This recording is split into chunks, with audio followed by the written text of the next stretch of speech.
যায়েদ ডাক দিছে, জাফর কোথায় আপনি? তাড়াতাড়ি আসেন, আমি যায়েদ শহীদ হতে যাচ্ছি। আল্লাহর নবীর দেওয়ার কালেমার পতাকা আপনাকে ধরতে হবে, পতাকা যেন জমিনে পড়ে না যায়। হযরত জাফর দৌড়ে এসে পতাকা ধরলেন। প্রচন্ড যুদ্ধ করতেছিলেন তিনি। মাত্র 3000 মুসলমান, 2 লক্ষ কাফেরের সাথে যুদ্ধ চলতেছে। আপনি কল্পনা করতে পারবেন না, ইতিহাসের কঠিন জিহাদ ছিল এটা। মাত্র 3000 মুজাহিদ 2 লক্ষ কাফের সেনাদের সাথে জিহাদ করতেছে। আল্লাহু আকবার। জাফর কালেমার পতাকা ধরে তলোয়ার চালাইতেছিলেন। দীর্ঘ সময় কাফেরদের ভিড়ের মধ্যে তিনি একা একা লড়াই করতে লাগলেন। বেঈমানের দলেরা পিছন দিক থেকে জাফরের ডান হাতে আঘাত করলো, হাত কেটে দ্বিখণ্ডিত হয়ে পড়ে গেল। বাম হাত দিয়ে কালেমার পতাকা তিনি চেপে ধরলেন। ওরা বাম হাতের মধ্যে তলোয়ারের আঘাত করলো, আর সেই দিন বাম হাত কেটে জমিনের মধ্যে পড়ে গেল। জাফর কালেমার পতাকা সেই দিন কামড় দিয়ে ধরে আব্দুল্লাহকে ডাক দিয়ে বলেন, আব্দুল্লাহ বিন রাওয়াহা তাড়াতাড়ি আসেন, আমি জাফর শহীদ হতে যাচ্ছি। কালেমার পতাকা জমিনে পড়তে দিতে পারবো না। কামড় দিয়ে ধরে বুকের মধ্যে পতাকা ধরে চেপে ধরেছিলেন। জমিনে সেই দিন পতাকা জাফর পড়তে দেন নাই। বলখালীর সুন্নি মুসলমান আজকে ওয়াদা করে যেতে হবে, আহলে সুন্নাত ওয়াল জামাতের জন্য, আল্লাহ রাসূলুল্লাহর ইশকের জন্য, হযরত জাফরের মতো জিহাদের ময়দানে যাওয়ার জন্য আমরা প্রস্তুত আছি না নাই? আল্লাহ আমাদেরকে কবুল করুন, বলেন আমিন। আল্লাহর নবী বলেন, আমার জাফরের 2টা হাত কেটে ফেললো, আর সেই দিন আমার আল্লাহ জাফরকে 2টা হাতের বদৌলতে 2টা পাখা দিয়ে দিলেন। আমার জাফর 8টা জান্নাতের যেখানে খুশি সেখানে আমার জাফর উড়ে উড়ে যায়। আল্লাহর সৃষ্টির যেখানে খুশি আমার জাফর সেখানে উড়ে উড়ে যায়। সাহাবীরা রে, এই মদিনা রাস্তা দিয়ে আমার জাফর আমার সামনে দিয়ে উড়ে উড়ে যাইতেছিল, তোমরা দেখো নাই? আমি দেখছি আমার জাফর উড়ে উড়ে যায়। আমি নবীরে যাওয়ার সময় সালাম দিয়ে গেছে, সেই জন্য আমি জাফরের সালামের জবাব দিলাম। চিৎকার মেরে জোরে বলবেন আল্লাহু আকবার। জাফর যদি শাহাদাতের পরে পৃথিবীর যে কোনো জায়গায়, 8টা জান্নাতের যেখানে খুশি সেখানে যেতে পারে, তাহলে বলেন আমার নবী আজকের মাহফিলে আসতে পারে কি পারে না? খাসাইসুল কুবরার ভিতরে ইমাম সুয়ুতি রাহিমাহুল্লাহ একটা ঘটনা লেখেন। আল্লাহর নবীজি মদিনা রাস্তা দিয়ে হেঁটে হেঁটে যাচ্ছিলেন, পাশে সাহাবীরা। এমন সময় নবীজি জবাব দিলেন, ওয়ালাইকুম আসসালাম রাহমাতুল্লাহ। সাহাবীরা বলল, হুজুর কে আপনারে সালাম দিল? কাউকে তো সালাম দিতে দেখলাম না, কিন্তু আপনি জবাব কেন দিলেন? ইয়া রাসূলুল্লাহ, বিষয়টা বুঝলাম না, আপনি কিভাবে জবাব দিলেন, কেন জবাব দিলেন? আল্লাহর নবী ডাক দিয়ে বললেন, সাহাবীরা রে, আমার জাফর এই রাস্তা দিয়ে উড়ে যাওয়ার সময় জাফর হলো মুতার প্রান্তরের 3 জন সেনাপতির 2য় নম্বর সেনাপতি। আল্লাহর নবী মুতার যুদ্ধের সময় নবী ঘোষণা দিলেন 3 জন সেনাপতি হবে। প্রথম হবে যায়েদ বিন হারেসা, সে যদি শহীদ হয়ে যায়। দ্বিতীয় সেনাপতি হবে জাফর যদি শহীদ হয়ে যায়। তৃতীয় সেনাপতি হবে আব্দুল্লাহ বিন রাওয়াহা, সে শহীদ হয়ে যাওয়ার পরে 4র্থ নম্বর সেনাপতি তোমরা নিয়োজিত করবা, নিয়োগ দিবা। মুসলমানরা জিহাদ করবে, যাও আপনজনদের কাছ থেকে বিদায় নিয়ে চলে আসো। হযরত যায়েদ দাঁড়ায় দাঁড়ায় কাঁদতে লাগলেন।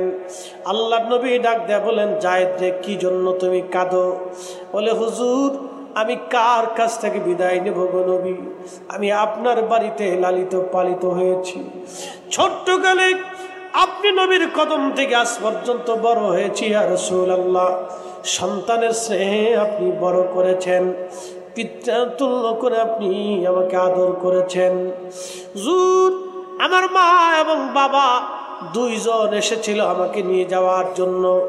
আপনি নবীর ভালোবাসায় পড়ে আমি আমার মা বাবার ভালোবাসা পর্যন্ত ভুলে গিয়েছিলাম।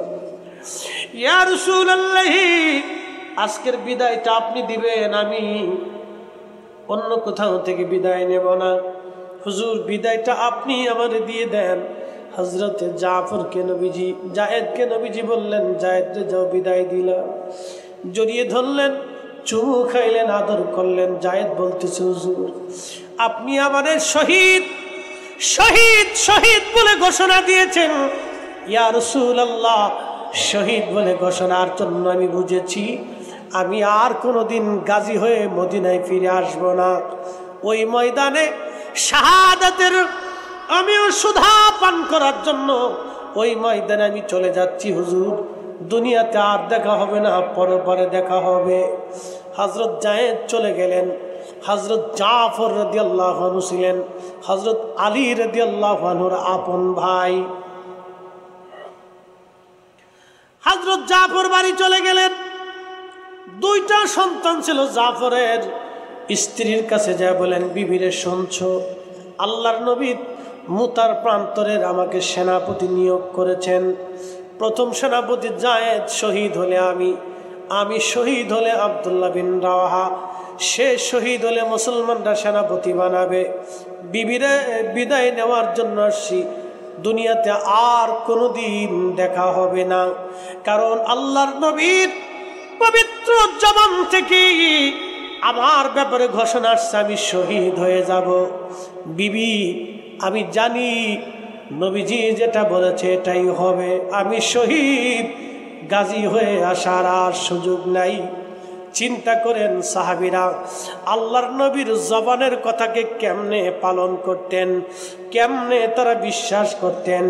আর এখন আমরা বললে অনেকে দলিল দলিল করে তালাশ করে খুঁজে মরে।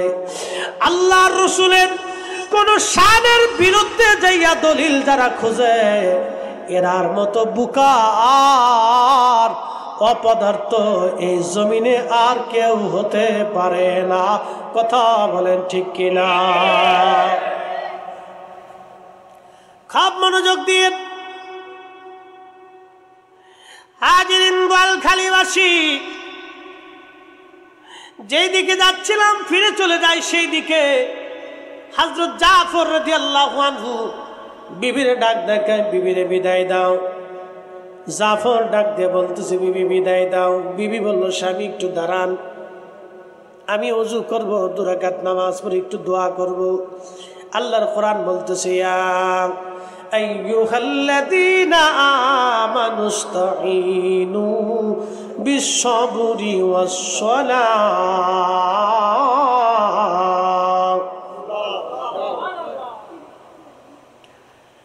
বিবি ওযু করিয়া নামাজ পড়িয়া খোদার দরবারে হাত বাড়ায় বলে, আল্লাহ, আমার স্বামী জাফর, আমার নবীজি তারে মুতার প্রান্তরের 2 নাম্বার সেনাপতি ঘোষণা দিয়েছে, শহীদ বলে ঘোষণা দিয়েছে। আল্লাহ, আমি জাফরের বিবি, আল্লাহ তুমি মনিবের আসমানে হাত বাড়াইছি, আমার স্বামীরে তুমি গাজী বানাইয়া আমার কোলে ফেরত দিও। আল্লাহ, আমার স্বামীরে গাজী বানাইয়া আমারে ফেরত দিও।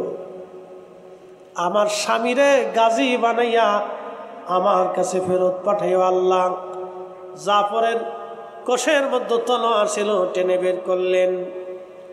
তলোয়ারের পার্শ্ব পিঠ দিয়ে বিবির পিঠের মধ্যে মৃদু আঘাত করে বলেন, এ বিবি, করো কি? শুনে রাখো রে বিবি, আমার রাসূল আমারে শহীদ বলে ঘোষণা দিয়েছে রে বিবি, তুমি 1000 দোয়া করলো আমি আর গাজী হব না।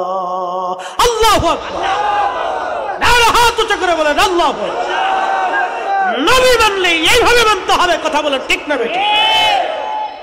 হযরতে আব্দুল্লাহ বিন রাওয়াহা কেবল বিয়ে করে স্ত্রী ঘরে আনছেন, বিয়ে করে বাড়িতে স্ত্রী রেখে আল্লাহর নবীর ডাকে যুদ্ধের ময়দানে যাওয়ার সাড়া দিলেন। নবীজির চেহারা দেখে সেনাপতি ঘোষণা দিয়ে শহীদ ঘোষণা দিয়ে দিলেন। সেটা আল্লাহর আরশে মুআল্লায় এই লৌহে মাহফুজে লেখা হয়ে গেল। চিৎকার মেরে জোরে বলেন ইয়া রাসূলুল্লাহ। সেই দিনের নারীরা বাসর ঘরে কোরআন পড়ে। আব্দুল্লাহ বিন রাওয়াহা রাদিয়াল্লাহু আনহু ঘরের দরজার পাশে যা সালাম দিলেন, আসসালামু আলাইকুম ওয়া রাহমাতুল্লাহ, বলে কি আমি আব্দুল্লাহ বিন রাওয়াহা। স্বামী ভিতরে আসেন। স্ত্রী বলতেছে স্বামী ভিতরে আসেন। আব্দুল্লাহ বিন রাওয়াহা দরজার সামনে দাঁড়ায় বলল, বিবি বিদায় নেওয়ার জন্য আসছি। কিসের বিদায় নিবেন স্বামী আমার? বলে বিবিরে বাসর করে রেখে নবীর ডাকে জিহাদের ময়দানে যাওয়ার জন্য কাতারে দাঁড়িয়েছিলাম। নবীজি আমাকে দেখে মুতার জিহাদের 2-3 নম্বর সেনাপতি ঘোষণা দিয়ে শহীদ ঘোষণা দিয়েছে রে বিবি। আমি জানি আমার নবী আমারে শহীদ ঘোষণা দিয়েছে। আমি তোমার বাড়িতে তোমার ঘরে স্বামী হয়ে জিন্দা হয়ে গাজী হয়ে আর ফিরে আসবো না, কারণ রাসূল আমারে শহীদ বলে ফেলছে। আর এই দোয়া কখনো উল্টিয়ে যাবে না রে বিবি, বিদায় দেন। আর কোনোদিন মদিনাতে আপনার সাথে দেখা হবে না। হাসরের মাঠে কবরের জিন্দিগিতে পরপারে দেখা হবে। কি কঠিন ঈমানী তেজ তাদের, ইশকে রাসূল ছিল তাদের। কি কঠিন ইশকে রাসূল নিয়ে তারা ময়দানে দাঁড়ানো। আহা, আব্দুল্লাহ বিন রাওয়াহা যখন এই কথা বললেন, নারী সমাজ ভালো করে শুনে নেন, তাদের মধ্যে কে ইশকে রাসূল ছিল। সেই দিন সেই নারী ডাক দিয়ে বলল, স্বামীরে স্বামীরে একটা বার আপনি ভিতরে আসেন। আব্দুল্লাহ বিন রাওয়াহা বলতেছিল, বিবিরে যদি ভিতরে যাই, তুমি মদিনার সুন্দরী নারী, মদিনারা আসলেই অরিজিনাল, তারা সুন্দর। অরিজিনাল মাদানী যারা, তারা দেখতে খুবই সুন্দর, তাদের চেহারায় নূর চমকায় এবং তারা দেখতেই অরিজিনাল সুন্দর, তাদের চেহারায় নূর চমকায়। খুবই ভদ্র তারা, অমায়িক, খুব নরম সফট এবং খুব মেহমান প্রিয় অরিজিনাল মাদানী নারী। সেই দিন স্বামীরে একটা বার আপনি ভিতরে আসেন, বিবিরে সুন্দর চেহারার দিকে তাকাইলে হয়তো আমার মনে তোমার প্রতি ভালোবাসা আসতে পারে। জিহাদের ময়দানে নবীর হুকুম পালন করতে আমার যদি একবার অনুগ্রহ সৃষ্টি হয় রে বিবি, জীবন আমার বরবাদ হবে। স্ত্রী ডাক দে বলতেছে, স্বামীরে প্রেম নিবেদনের জন্য, ভালোবাসা বিনিময়ের জন্য আপনাকে ডাকতেছি না। যদিও আপনার অধিকার আছে, আমার অধিকার আছে, কিন্তু স্বামী একটা বার আপনি কি আসবেন? একটা নজর আপনার চেহারাটা দেখে রাখবো। কঠিন মেহেশরে কোটি মানুষের ভিড়ে সেই দিন আমি আব্দুল্লাহ বিন রাওয়াহার বিবি আপনাকে দেখে যাতে চিনতে পারি আপনি আমার স্বামী ছিলেন।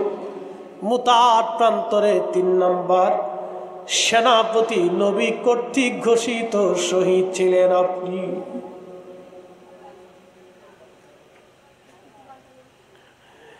একটা বার আমি আপনাকে দেখব।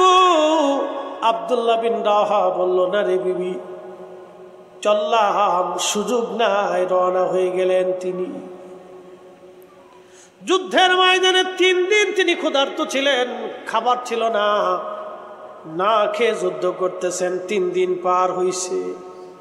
4র্থ দিনের মাথায় কে জানি একটা গোশতের শুকনা টুকরা দিয়ে বলল, আব্দুল্লাহ এই শুকনা টুকরাটা দিয়ে আপনি আজকে কোনো রকম চিবিয়ে আপনার শরীরটাকে একটু রস তৈরি করে নেন। যখনই মুখে দিয়েছে তখনই জাফর ডাক দিছে, আব্দুল্লাহ তাড়াতাড়ি আসেন জিহাদের ময়দানে। মুখের গোশতর টুকরা ফেলাই দিয়ে বলো, গোশত রে তোরে খাওয়ার সময় নাই, ডাক এসে গেছে, শাহাদাতের সময় ঘনিয়ে আসছে। আমার আগের যাত্রী জাফর শহীদ হতেছে, এরপরে আমার পালা। ঘোড়া দাপড়ায় দ্রুত গতিতে জাফরের কাছ থেকে ওই কালেমার পতাকা নিয়ে তিনি জিহাদ শুরু করে দিলেন। প্রচন্ড যুদ্ধ করতে করতে করতে করতে আব্দুল্লাহ বিন রাওয়াহা তিনিও শাহাদাতের সোদা পান করে জান্নাতে চলে গেলেন। একবার জোরে আওয়াজ তুলে বলা যাবে কি আল্লাহু আকবার। আল্লাহ রাব্বুল আলামিন সেই দিন তাদের মর্যাদাকে আল্লাহ বুলন্দ করে দিয়ে বলেন, রাদিয়াল্লাহু আনহুম ওয়া রাদু আন। আমি রব, আমি তাদের উপরে খুশি হয়ে গেলাম, তারা আমি আল্লাহর উপরে খুশি। যালিকা লিমান খাশিয়া রাব্বা। এই জন্য তারা আমি আল্লাহ তাদের উপরে খুশি হয়ে গেলাম। তারা তার মানে সাহাবীরা আমি আল্লাহকে ভয় করত ভয় করত ভয় করত ভয় করত। সেই জন্য আমি আল্লাহ সাহাবীদের উপরে খুশি হয়ে গেলাম। সাহাবীরা কিন্তু পাথর দেখে আল্লাহ চিনে নাই, বিরাট বড় উহুদ পাহাড় দেখে আল্লাহ চিনে নাই, আসমান দেখে আল্লাহ চিনে নাই, জমিন দেখে আল্লাহ চিনেন নাই। সাহাবীরা আল্লাহ চিনলেন আমার নবী দেখে। সাহাবীরা ঈমান আনলেন নবীকে কেন্দ্র করে, সাহাবীরা দ্বীন মানলেন নবীকে কেন্দ্র করে, সাহাবীরা ঈমান আনলেন নবীকে কেন্দ্র করে। আচ্ছা বলেন তো, সাহাবীরা যদি রসুলের দর্শে না বসতেন এত দাম সাহাবীদের কোনোদিন হতো না। কি কথা বলেন ঠিক কিনা? শুধুমাত্র নবীর জন্য সাহাবীদের এত দাম। আজকের এই মাহফিল আমার রসুলকে কেন্দ্র করে যারা বেদাতের তক্কা দেয়, বেদাতের ভয় দেখায়, শুনো, মাহফিলে লেখা ঈদ মানে খুশি, আনন্দ। এটা শরীয়তের কোনো ঈদ না। এই ঈদ হলো নবী পাইয়া ইমানদারের অন্তরের প্রেমের ঈদ। এটা শরীয়তের ঈদ না। যদি শরীয়তের ঈদ বানাইতাম তাহলে 2 রাকাত নামাজের ব্যবস্থা হতো, খুতবার ব্যবস্থা হতো, একটা নির্দিষ্ট দিন তারিখ সময় নির্ধারণ হতো। আল্লাহর নবীর আশিকরা সারা বছরের যে কোনো সময় ঈদে মিলাদুন নবী পালন করতে পারে, তবে এই মাসটা আসলে তারা খুব গুরুত্বের সাথে আবার রসুলের প্রেমে হাবুডুবু খাইয়া এই পাগলগুলি নবীকে কেন্দ্র করে মাহফিল সাজায়। নবীকে কেন্দ্র করে যদি সাহাবীদের এত দাম হয়, ইমানের দাম হয়, আমলের দাম এত বেশি হয়, নবীকে ভালোবাসার জন্য যদি একটা পাহাড় জান্নাতে যায়, সেই পাহাড়ের নাম উহুদ। আল্লাহর নবী বলতেন, সাহাবীরা রে উম্মতেরা শোনো, এই উহুদ পাহাড় আমাকে ভালোবাসে, আমি নবী উহুদ পাহাড়কে ভালোবাসি। আলা বাবি মিন আবওয়াবিল জান্নাহ, এই উহুদ হলো জান্নাতের একটা পাহাড়, জান্নাতের একটা পাহাড়, জান্নাতের পাহাড়।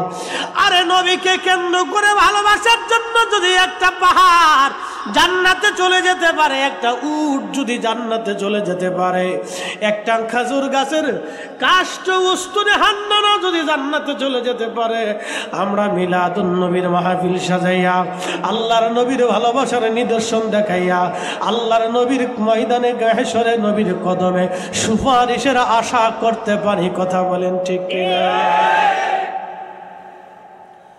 প্রিয় বোয়ালখালীবাসী, খুবই মনোযোগ। সাহাবীদের ইজ্জত আল্লাহ এত পরিমাণে বাড়াইলেন, শুধু এখানে না, আল্লাহ আরো বলেন, আমিনু কামা আমানান নাস। শোনেন, কোন সাহাবীর সমালোচনা করা যাবে না। আল্লাহ রসুল বলেন, আল্লাহ আল্লাহ ফি আসহাবি, সুনানুত তিরমিজির হাদিস। সাহাবীদের যদি ভুল হয় ওটা আমরা আলোচনায় আনতে পারবো না। কি কথা কর না কেন?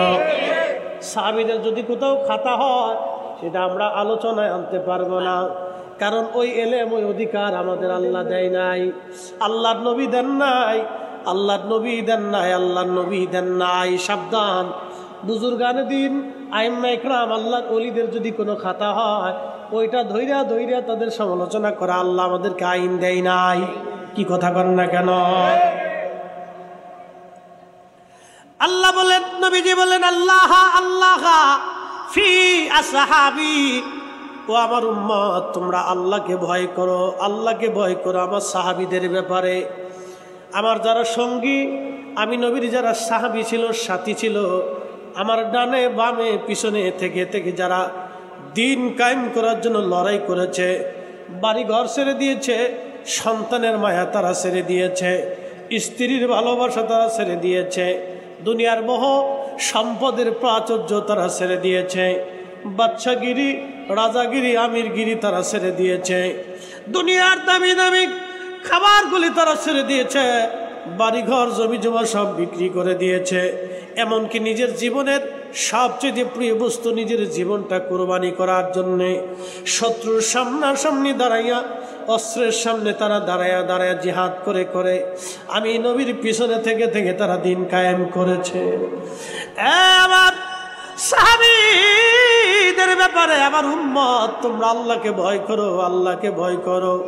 লা তাত্তাখিদুহুম গরাদাম মিন বাদি, আমার ইন্তেকালের পরে তোমরা আমার কোনো সাহাবীর সমালোচনার পাত্র বানাইও না, আমার কোনো সাহাবীরে তোমরা গালিগালাজ করিও না, আমার কোনো সাহাবীরে তোমরা কষ্ট দিও না, আমার কোনো সাহাবী সম্পর্কে মন্দ বলিও না, আমি নবীর কোনো সাহাবীকে তোমরা মন্দ বলিও না, আমি নবীর কোনো সাহাবীর দোষ চর্চা করিও না, দোষ গাইও না, দোষ বলিও না, দোষ চর্চা করিও না।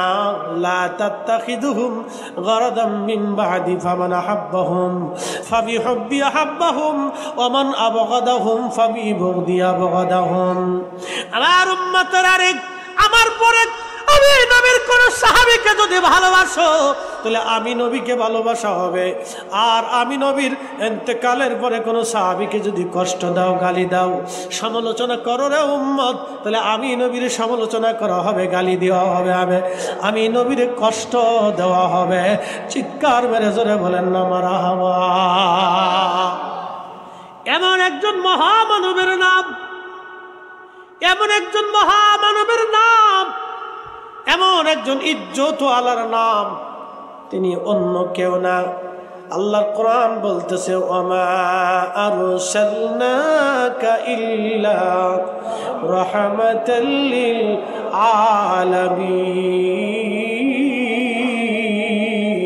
আলামিন।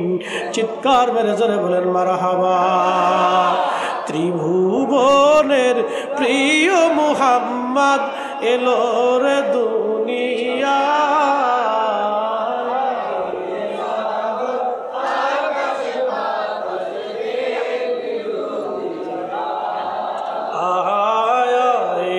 সাগর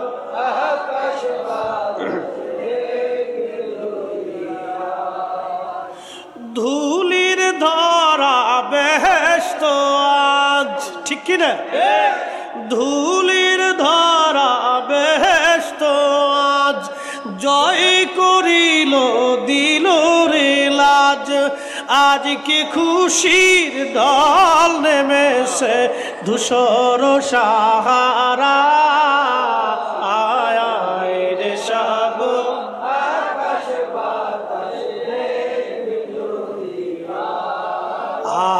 আয় রে সাগর আকাশ বাতাস দেখবি যদি।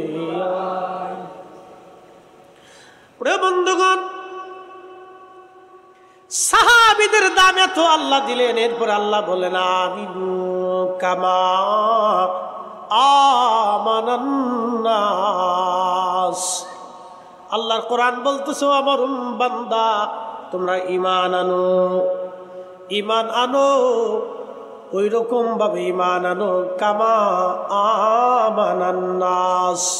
এই নাসের তাফসীরে সব মুফাসসির লিখছেন আই সাহাবীরা যেইভাবে ঈমান আনছে আল্লাহ বলল সেইভাবে তোমরা ঈমান আনো, ঈমান আনো, ঈমান আনো।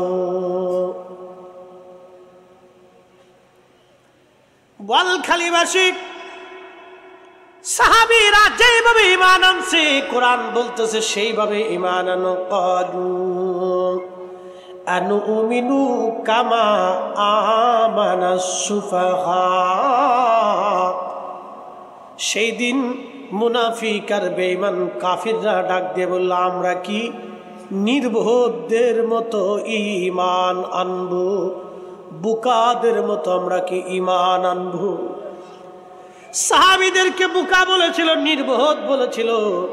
কেন জানেননি? বেলাল রাদিয়াল্লাহু আনহু একজন শুধুমাত্র কৃতদাস ছিলেন। হযরত সুমাইয়া রাদিয়াল্লাহু আনহা যিনি প্রথম ইসলামের জন্য শহীদ হয়েছিলেন, একজন নারী।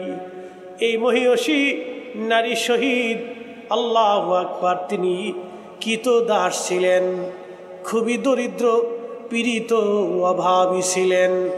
এই জন্য দেখবেন মিলাদুন নবীর মাহফিল শুধু না রে বাবা, আল্লাহর দ্বীনের জন্য নবীর মহব্বতে যারা কষ্ট করে কাজ করে, বেশিরভাগ দেখবেন মধ্যবিত্ত আর নিম্নবিত্ত। আর দেশের শত শত হাজার হাজার কোটি কোটি টাকার মালিক যারা আছে তারা এগুলি দেয়ও না, তারা মাহফিলে বসেও না, তাদের ছেলেরা আসেও না, তারা মাহফিল শোনেও না। তারা যদি এইগুলি শুনতো, বসতো, আসতো, তাহলে আমার দেশের এত চুরি চুপটানি হইতো না। কথা কোন ঠিক কিনা?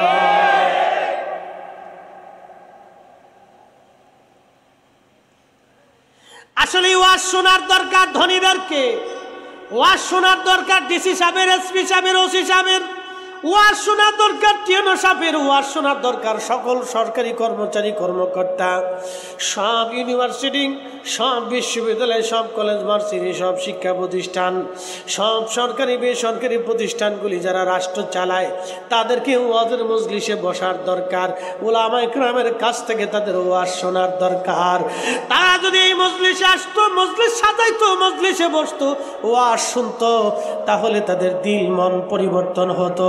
আমার দেশের গরিব মানুষের টাকা চুরি করে খাইতো না, আমার দেশের এতিম বাচ্চার হক নষ্ট করতো না, আমার দেশের বৃদ্ধ মার টাকা নষ্ট করতো না, আমার দেশের ভিখারির টাকা নষ্ট হতো না, আমার দেশের অন্ন ফাউন্ডেশনের টাকা নষ্ট হতো না, আমার দেশের ল্যাংড়া কানা বোবার টাকা নষ্ট হতো না, আমার দেশের হতদরিদ্র গরিব মানুষ টাকার অভাবে চিকিৎসা হতে পারে না, তার কষ্ট হতো না।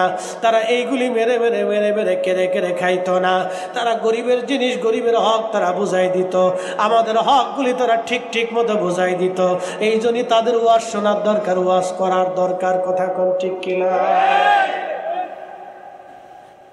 শোনেন, বিশ্ববিখ্যাত ইমাম মোল্লা আলী কারি মাক্কি রাহমাতুল্লাহ আলাইহি তিনি পবিত্র ঈদে মিলাদুন নবী নিয়ে একখানা কিতাব লিখছেন, আল মাউলিদুর রাবি ফি মাউলিদিন নবী সাল্লাল্লাহু আলাইহি সাল্লাম। আজ থেকে 450 বছর আগে, 450 বছর আগে তিনি কিতাব লিখেছেন। উনি ইমামুল হারামাইন ছিলেন, 2 হারামের ইমাম ছিলেন তৎকালীন জমানা। শুধু তাই নয় রে বোয়ালখালীবাসী, উনি ওই জমানার মুজাদ্দিদে মিল্লাত ছিলেন, মুজাদ্দিদি জমান ছিলেন ওই জমানায়। ওনার দস্তখত ছাড়া পৃথিবীর মক্কা মদিনার কোনো আলেম মুহাদ্দিসের খেতাব পেত না। আহলে সুন্নাত ওয়াল জামাত কি কোনো দুর্বল দল? বাংলাদেশে যত দরবার আছে, পীর মাশায়েখ আছে, যদি এক জায়গা হয় আর ধাক্কা দেয়, এই স্রোত থামানোর মতো বাংলাদেশ কেন, ভারতের কলিজাও কাঁপন ধরে যাবে। কথা বলেন ঠিক না? এই শক্তিকে কেউ থামাইতে পারে নাই। খাজা আজমিরি রাহমাতুল্লাহ আলাইহিকে দমাইতে পারে নাই, দাতাগঞ্জ বক্সে পারে নাই, মুজাদ্দিদ আল ফেসানিকে পারে নাই, হযরতে খাজা বাহাউদ্দিন নাশবন্দ বুখারীকে পারে নাই, হযরতে আলিফ আহমদী তুসিকে পারে নাই, শাহজালাল ইয়ামানি মুজাররদিকে পারে নাই।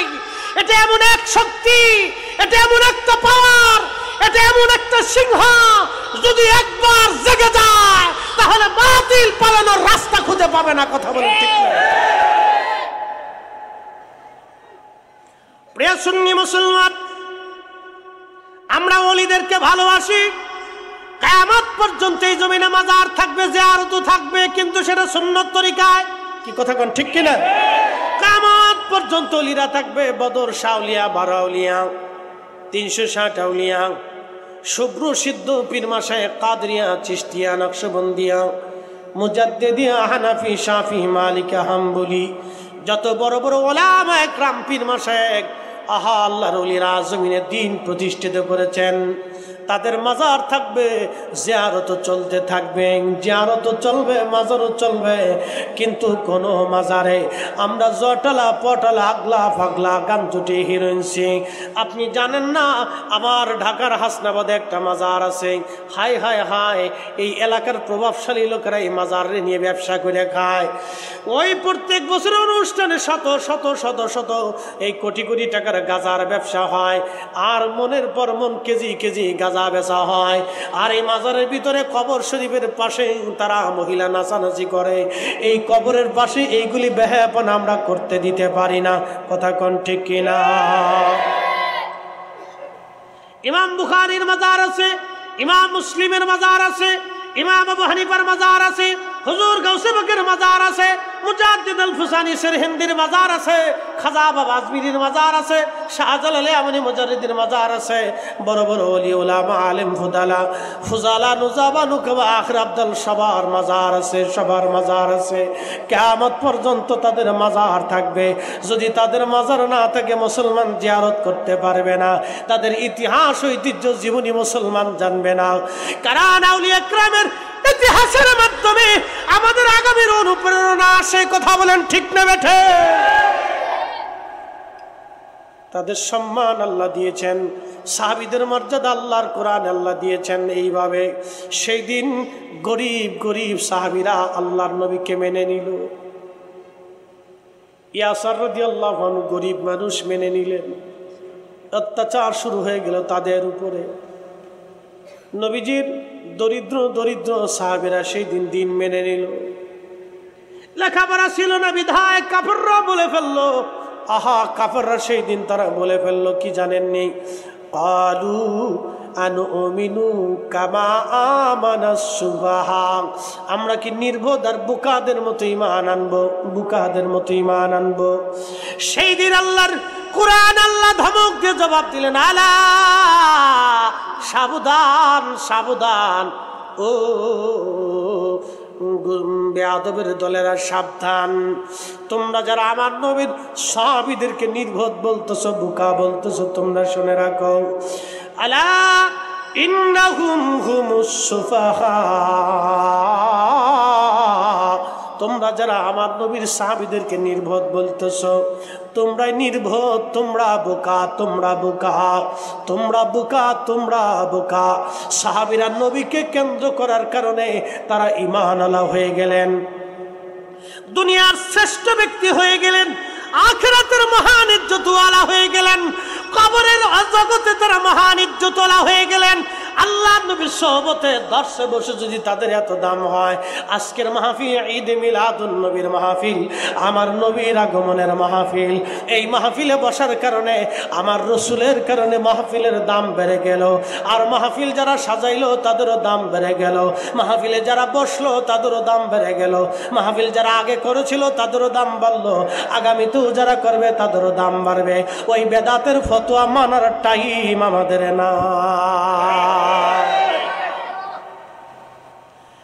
হযরত ইমাম হুসাইনের মাজার শরীফ দুইটা, একটা মাজার শরীফ মাথা মুবারক থেকে নিচ পর্যন্ত শুধু দেহ মুবারকের মাজার ইরাকের কারবালায়, আর মস্তক মাথা মুবারকের মাজার হচ্ছে বর্তমানে মিশর আল আজহার বিশ্ববিদ্যালয়ের সাথে। কিন্তু এই মাজারটা আগে এখানে ছিল না, সর্বপ্রথম এই মাজার হয়েছিল বর্তমানে গাজা। এই গাজার নাম হলো ইস্পাহান, না আসকালান। এই গাজার নাম ছিল আসকালান। বর্তমানে যেই গাজা শহর আপনারা দেখেন, ইসরায়েল বোমা মেরে মেরে মেরে মেরে হাজার হাজার বিল্ডিং ভেঙ্গে ভেঙ্গে একেবারে বিরান ভূমি করে দিয়েছে। এই সেই গাজা, এখানে শুধু বর্তমানে ইসরায়েল বিরান করে নাই, এই জায়গাটা বক্তে নসরও বিরান করে দিয়েছিল, এই জায়গাটা বহু বাচ্চারা বিরান করে দিয়েছিল। এই জায়গা পৃথিবীতে বহু যুদ্ধ হয়েছে, এই জায়গা ক্রুসেডাররা বিরান করে দিয়েছিল। আজকে ইসরায়েল এই জায়গা বিরান করে দিচ্ছে। শোনেন, একসময় বক্তে নসর করেছিল, তারও জায়গা দুনিয়ার জমিনে হয় নাই। এই জায়গাটা বিরান করে দিয়েছিল ক্রুসেডাররা, তারাও তাদের টিকতে পারে নাই। এই জায়গাটা বর্তমানে আবার নব্য ক্রুসেডার ইসরায়েল এই জায়গা বিরান করে দিচ্ছে। এই জায়গা থাকবে, ফিলিস্তিন থাকবে। ইসরায়েলের মানুষের জায়গা এই জমিনে হবে না, এটা মনে রেখে দিবেন। আমি ফরিদি বলে গেলাম, ইসরায়েলের ইহুদিদের জায়গা এই জমিনে হবে না।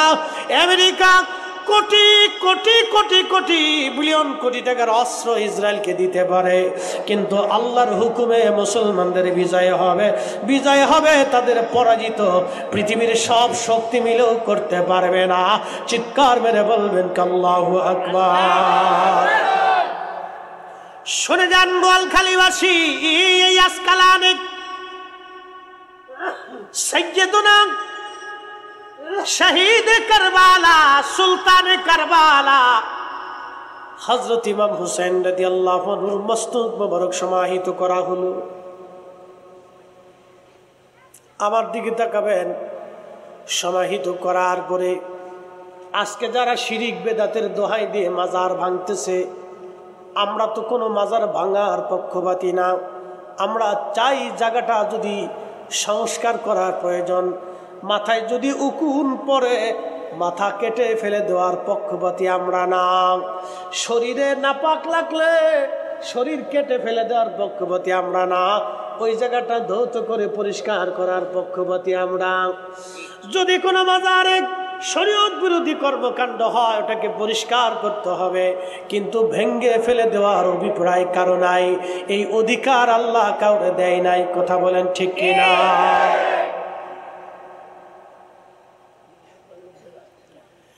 মুসলমান খুব মনোযোগ দিবেন। কিন্তু এইগুলি উগ্রতা, এগুলি তাদের জন্য বিরাট বড় ক্ষতি। তারা নিজেরাও বুঝতেছে না, তারা নিজেরাও বুঝে না। খুব মনোযোগ দিয়ে কথাগুলি শুনবেন। হযরত ইমাম সুলতান কারবালার মাজার হল আসকালানে দেওয়া হলো 530 হিজরি।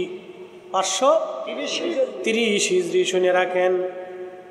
530 হিজরি, তার মানে হযরতে ইমাম হুসাইন রাদিয়াল্লাহু আনহু শহীদ হয়ে যাওয়ার প্রায় 500 বছর পরে, 470 বছর পরে, কারণ তিনি 60 হিজরিতে শহীদ হয়েছিলেন। 61, তো 60-এর পরে 61-তে। সেই দিনের 30,000 কোটি টাকা, একসাথে বলবেন আল্লাহু আকবার, 30,000 স্বর্ণ মুদ্রা দিয়ে মিশরের বাদশা তিনি বললেন, হ্যাঁ আমরা 30,000 স্বর্ণ মুদ্রা দেব, কিন্তু তোমরা আমাদের সাইয়্যিদের মাথা মোবারক দিয়ে দিবা। সুলতান রাজি হয়ে গেল, সবাই রাজি হয়ে গেল। দিন তারিখ নির্দিষ্ট হলো। মিশরের সুলতান তিনি সেনাবাহিনী নিয়ে হাজার হাজার সৈন্য নিয়ে হযরতে ইমাম হুসাইন রাদিয়াল্লাহু আনহুর মাজারে গেলেন। জুতা পায়ে দিয়ে যান নাই। মারহাবা বলবেন, মারহাবা, আরো জোরে বলুন মারহাবা। জুতা খুলে খালি পায়ে তিনি রওনা হয়ে গেলেন। জুতা খুলে খালি পায়ে আসকালানে হুসাইন রাদিয়াল্লাহু আনহুর পবিত্র মাজার শরীফে যাইয়া তিনি মাজার খনন হলো। খনন করার পরে দেখা গেল 470 বছর। কত বছর? 470 বছর আগে পবিত্র মাথা মোবারক যেমন তেমনই আছে। চুল নষ্ট হয় নাই, দাড়ি পড়ে যায় নাই, চোখের আলো নষ্ট হয় নাই, ত্বক চেহারা নষ্ট হয় নাই। আর সেই দিন কান মাথা মোবারকের কিছুই নষ্ট হয় নাই। তখনও যেখান থেকে কেটে ফেলে দেওয়া হয়েছিল তখন থেকে রক্ত ফুটাই ফুটাই তখনও আসতেছিল, আর এমন সুন্দর সুঘ্রাণ আসতেছিল, আল্লাহু আকবার, জান্নাতি জান্নাতি ঘ্রাণ আসতেছিল।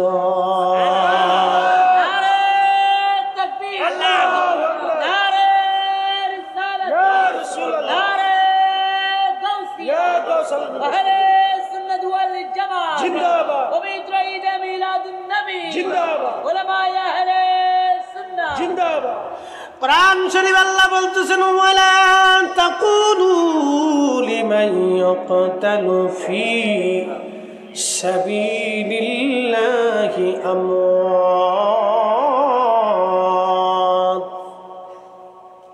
আল্লাহর পথে যারা জীবন দেয় তাদেরকে তোমরা মরা মনে করিও না, বরং তারা জিন্দা। জিন্দা বাল আহইয়াউ ওয়ালাকিন লা তাশউরুন।